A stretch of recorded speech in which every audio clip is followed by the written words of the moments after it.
Love might not always go your way, and it can leave you heartbroken. It's just a part of life. Sometimes all you can do is part ways and hope things end on a happy note, so the both of you can move on to better things. But it doesn't always turn out that way. Here are some disturbing, crazy ex experiences that people have actually gone through in real life. I once dated a stripper for about 6 months when I was living in LA back in 2017. At the time, she seemed like a lot of fun. I mean, come on, she was a stripper. Anyway, things were great for a while, but then that winter, after maybe 3 months into our relationship, my kid brother got cancer, and my whole world turned upside down. I spent most of my time in the hospital with him, trying to be there for him as much as I could. It was a mess. So, at the time, my girlfriend, I'm just going to use her stage name, Angel. She got the flu, and suddenly everything was all about her. Angel called me every day, crying that I wasn't able to take care of her. It was exhausting, but I loved her and wanted to make things work. Big mistake. Valentine's Day arrived. Things were pretty serious by then, and we adopted a cat together. She loved the little guy, like crazy. Now, please understand, I love animals, especially cats. It was actually my idea to adopt him. I have a cat now, okay?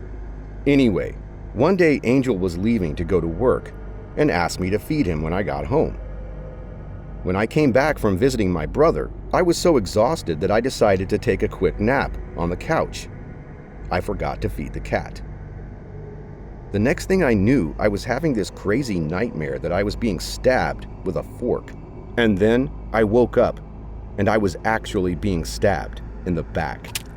It was her going insane, screaming at me because I hadn't fed the cat.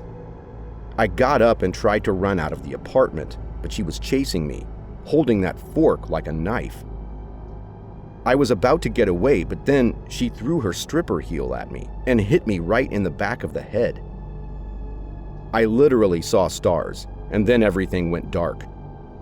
I stumbled and fell down 2 flights of stairs, and the last thing I remember was the sound of my ankles and wrists snapping. The next day, I woke up in the hospital. Luckily, the neighbors must have seen me fall and called an ambulance. The craziest part is, Angel called me as if nothing had happened. I couldn't believe it. She had literally just tried to kill me. And now, she was acting like everything was okay. I knew then that I had to get out of that relationship before it was too late. I never saw her again after that, but I still have the scars to remind me of a crazy ex who almost killed me because I fell asleep on the couch and forgot to feed the cat. I'm from New York, and my then girlfriend Susie and I had been dating for a few months. Everything seemed great at first, still in the honeymoon phase.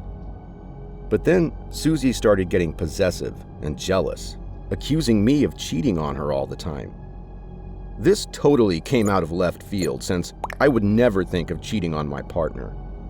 Anyway, she would call me nonstop and show up unannounced at my job and my house. At first, it was really annoying, and then later, I'll admit, a little scary, but I thought I could handle it, I mean, you do put up with a lot of things for love, don't you?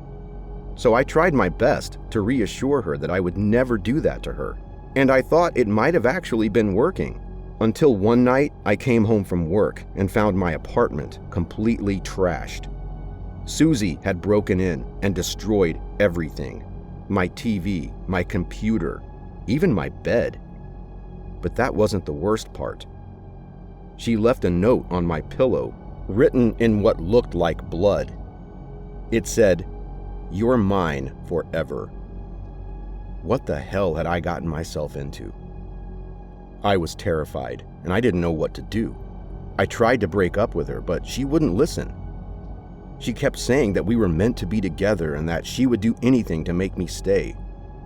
Then, believe it or not, things got even weirder.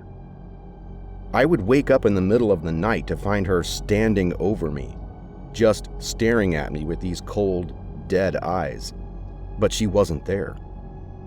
And sometimes I would hear her whispering my name, even when I knew she wasn't there.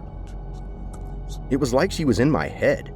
I started to feel like I was going crazy, and then one night, she took things to a whole other level.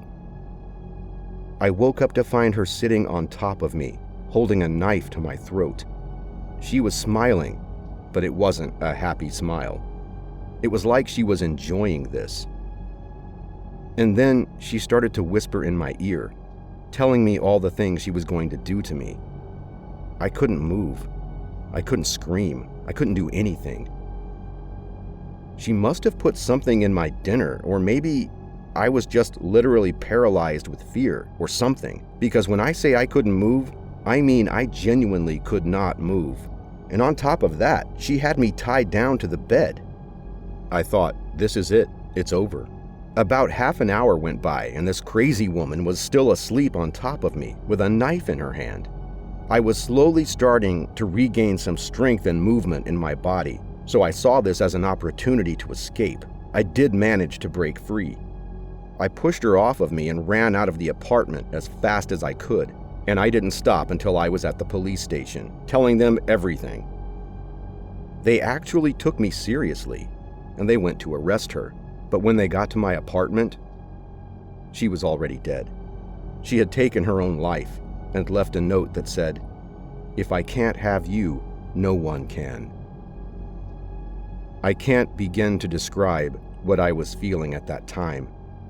On one hand, she had just tried to kill me, but on the other, a woman I had loved was laying there dead on the floor of my apartment.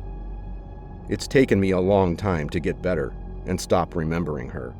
It was weird because after she was gone, I started remembering more of the good times I had with her and fewer of the nightmares. That's love, I guess.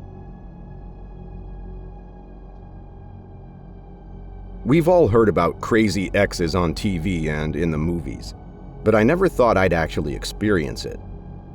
But here I am, living in fear, every day. It all started when I broke up with my ex, Jake. We had been living together for about 5 months in a shared apartment in London. Anyway, he didn't take the breakup well. He would call and text me non-stop, begging me to take him back. I tried to be nice and let him down easily, but it only made things worse. You must be wondering why I'd want to break up with him if he wanted me so badly. Well, the thing about Jake was, nothing he told me was real. He had lied about his age, his family, and his job.